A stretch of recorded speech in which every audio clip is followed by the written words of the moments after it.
When my kids come back from school, once it's 6 to 8 o'clock, my social media is off.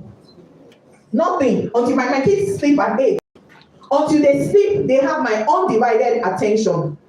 From 6 to 8. It's not something that just came overnight. It's something that I have seen that it's a problem. It's a problem, and we have to look for a way to solve it. My phone is not switched off. My social media is switched off. So if you need to get to me for something that is important, you can get me.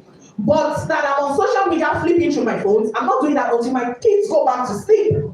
So I will ask you, how did your day go? There are different kinds of children. My daughter will come, even before I ask her, I left some, she will give you. My son is not like that. My son, you have to poke the story out of him.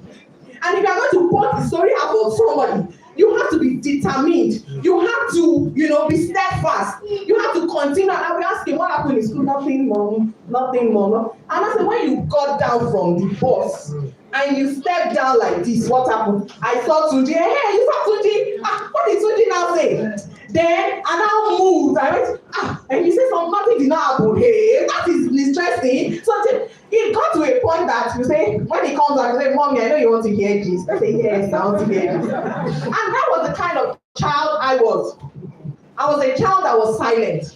And my mom didn't understand my silence. I'm the only girl. She didn't understand, so she left me. She left me as in unfortunately, I was going through a lot in my mind. I was a big child. I'm still big. I'm a big child, as in I was always bigger than my mates in my class. So I had some form of, self-confidence issues that was eating me up. Unfortunately, my mom didn't know that. Unfortunately, I got to the university. The first guy that told me you're beautiful, I was gone. Yes, it sounds very like a story, but that is what our children are going through. You say you love your children, but they go outside and they believe somebody telling them they love them than you telling them you love them. Why? Because you're not showing it enough. Because we're not showing it enough. You can't say you love your child because you don't want. I know most of the things we do is out of, I don't want these children's life to get spoiled. Let me shout. Let me do this. But that shouting is chasing your children away. That yelling is chasing your children away. That iron fist is chasing your children away. There are principles of parenting. There are 4 types of parenting. There's the permissive parenting, the one that doesn't do anything. You just, okay, I want chips, go and take it. I want sweets like 10 times a day, go and take it. That's the permissive parent. We have the authoritarian parent. Mommy, how dare you look at me in the eyes and tell me you want sweets? Will you get out of here? That is the authoritarian parent. Then we have the authoritative parenting. The authoritative parenting teaches, does not instruct. Teaches. There's a difference. You teach good values, like she said. You teach it. There are different ways to, and there's so many things to these things. And that's why you have to take time to know what this involves. There are so many things. All children are different. Like I said, my child is different. My daughter and my son, they are different. They have 2 different temperaments.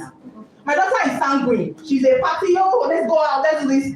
My son is the more reserved. I want to stay at home and read book. That's me. Forget the glam. I just want to be indoors. I'm not really a people person. I don't want to be always out. Those kind of, the way you would discipline that child that is always out is different from the way you would discipline a child. If you use the same kind of discipline, it will not work. And that is why you will say, all these people, it's the same mother that gave birth to them now. Why come this one turned out this way? It was because of their temperament. The parenting style you use for this is wrong. You don't use a blanket parenting style for all your children. And that's why you have to know who you are parenting. Not like my name is Chukwudi. Who are you parenting? Who is your child? If they tell you that I went to school, this person stole pencil, you say it's my child. If they tell you this person abused a teacher, it's my child. That is knowing who your child is. what your child can do and being able to correct them, allowing your children to make mistakes so that they can learn from that mistakes. We grew up knowing, believing or learning that mistakes are bad. But if you don't make mistakes, you will not grow. Mistakes are meant to be, if you see an original person trying to develop something, for instance, this cake, if somebody is just learning to make cake, the person will make mistakes. And from that mistake, you'll be like, oh, I shouldn't have added 2 eggs. Next time when I'm doing it, I'll add 1. That's the way you grow. But if we don't, I don't want this child to fall down. How can this child? You will limit your child's growth. And by the way, what we are growing is not just any kind of child. And the child is not for today. The parenting we are doing is not for the child. It's not to have it. There's no perfect child. Everybody remove that thing from our head. There's nothing like a perfect child. There's no perfect adult. How can you have a perfect child? And there is no bad child. There are only misbehaving children. And because they are children, they must misbehave because their brain has not grown up to be an adult. Most of us deal with our children like they are adults already. Go and get me that plate. The child will go and drop the plate. You start shouting, oh, the plate that my grandfather brought to my grandmother, that my mother, oh.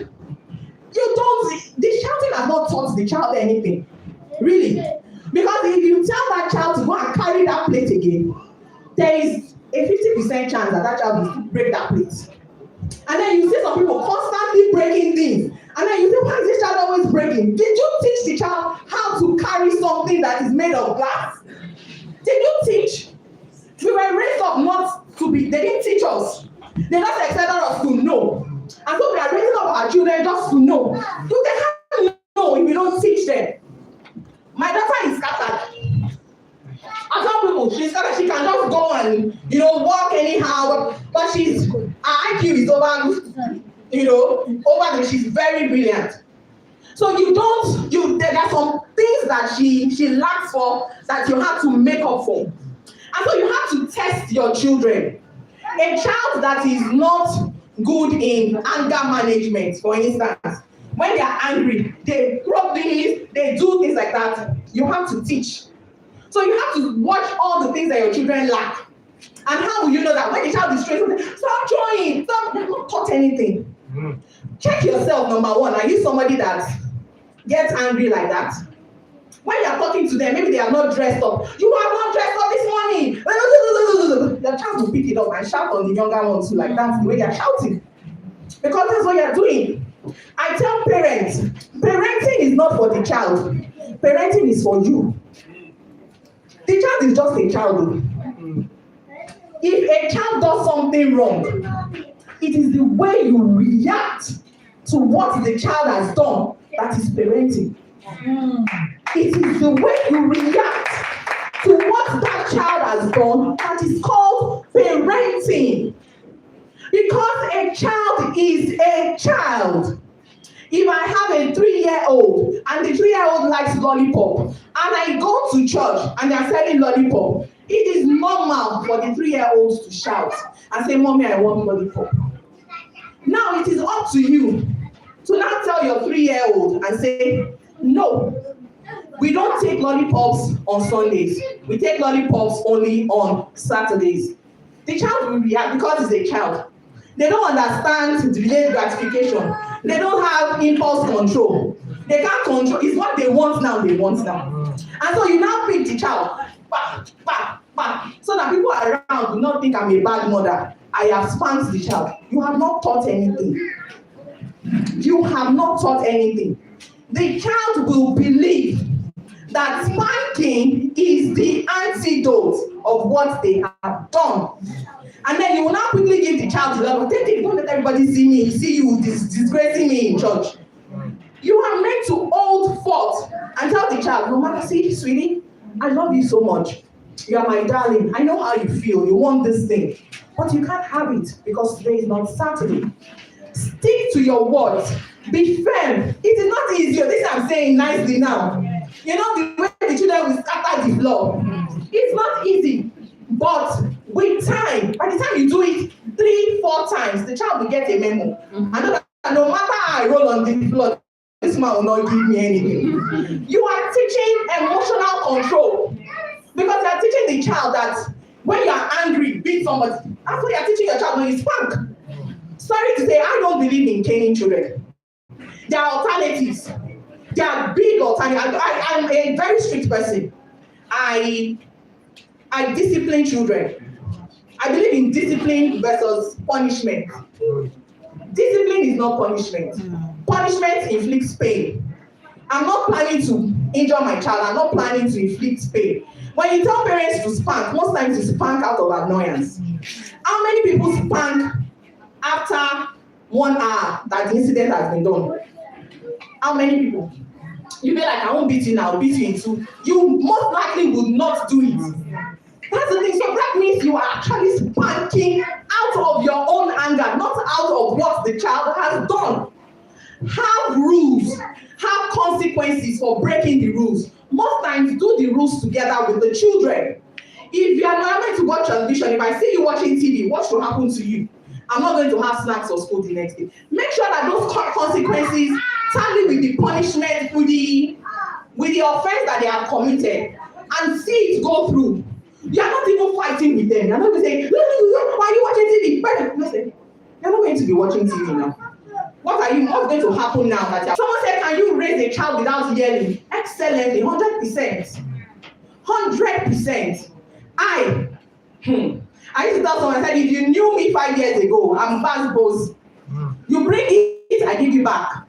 You bring it, I bring it. The fact that my kids' dad is not in Nigeria made it even hard for me. I felt, I have to be the mom and I have to be the dad. And so I have to show that I'm, a strict mom. So as I'm bringing it, I now found that, that was the way my father parented.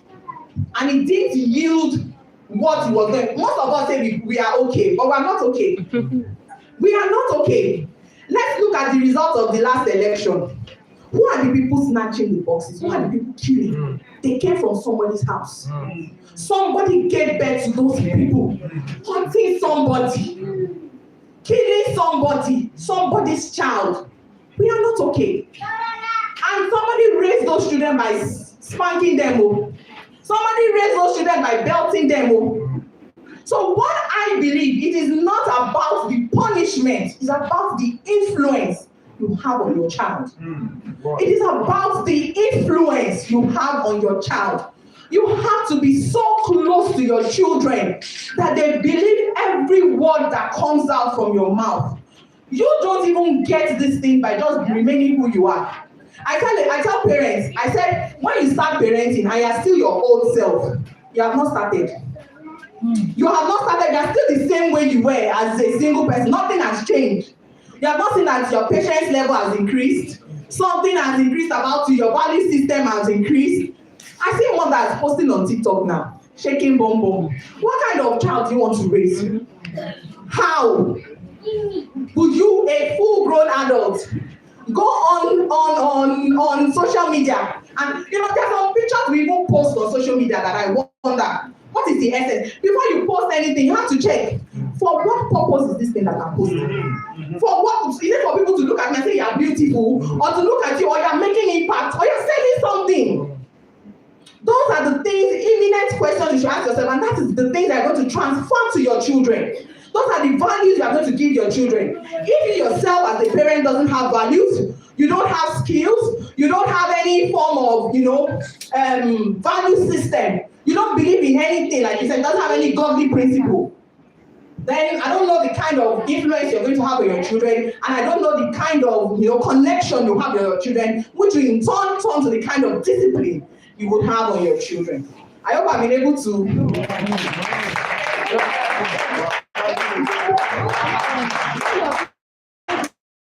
I'll go and do that and preach it.